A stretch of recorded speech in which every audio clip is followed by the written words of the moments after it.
मे महिन्यामध्ये इंदोरीकर महाराजांच्या कन्येचा विवाह सोहळा अत्यंत भव्यदिव्य पद्धतीनं पार पडला। 100 एकरांचा मंडप, हजारो गाड्यांची गर्दी, अनेक दिग्गज उद्योगपती आणि स्वतः मुख्यमंत्र्यांची उपस्थिती यामुळे या लग्नाची संपूर्ण महाराष्ट्रात जोरदार चर्चा झाली।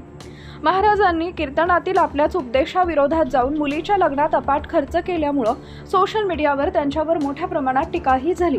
त्याचवेळी महाराजांचे जावई साहिल चिलप आणि त्यांच्या कुटुंबियांची माहिती समोर आली। पुणे जिल्ह्यातील जुन्नर तालुक्यातील मूळचे रहिवासी असलेले चिलप कुटुंब आज सुमारे 700 कोटी रुपयांच्या संपत्तीचे मालक आहेत।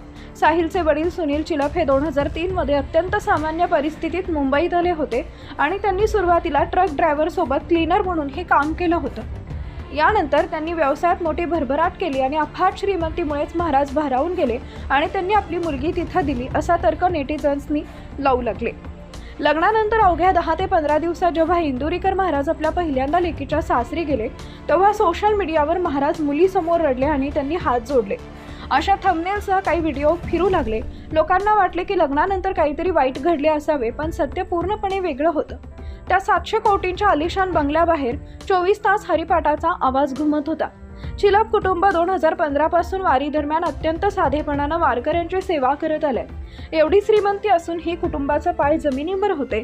आपली मुलगी सोन्याच्या ताटात जेवण्याऐवजी सासरच्या सात्विक आणि भक्तिमय वातावरणात विठ्ठल नामात दंग झाली आहे हे पाहून एका पित्याला पराकोटीचं समाधान मिळाले। महाराज भाऊक झाले, कारण त्यांना अपराधी वाटत होतं की समाज सुधारण्याच्या नादात त्यांनी स्वतःच्या मुलीकडे आणि तिच्या लहानपणाकडे दुर्लक्ष केलं।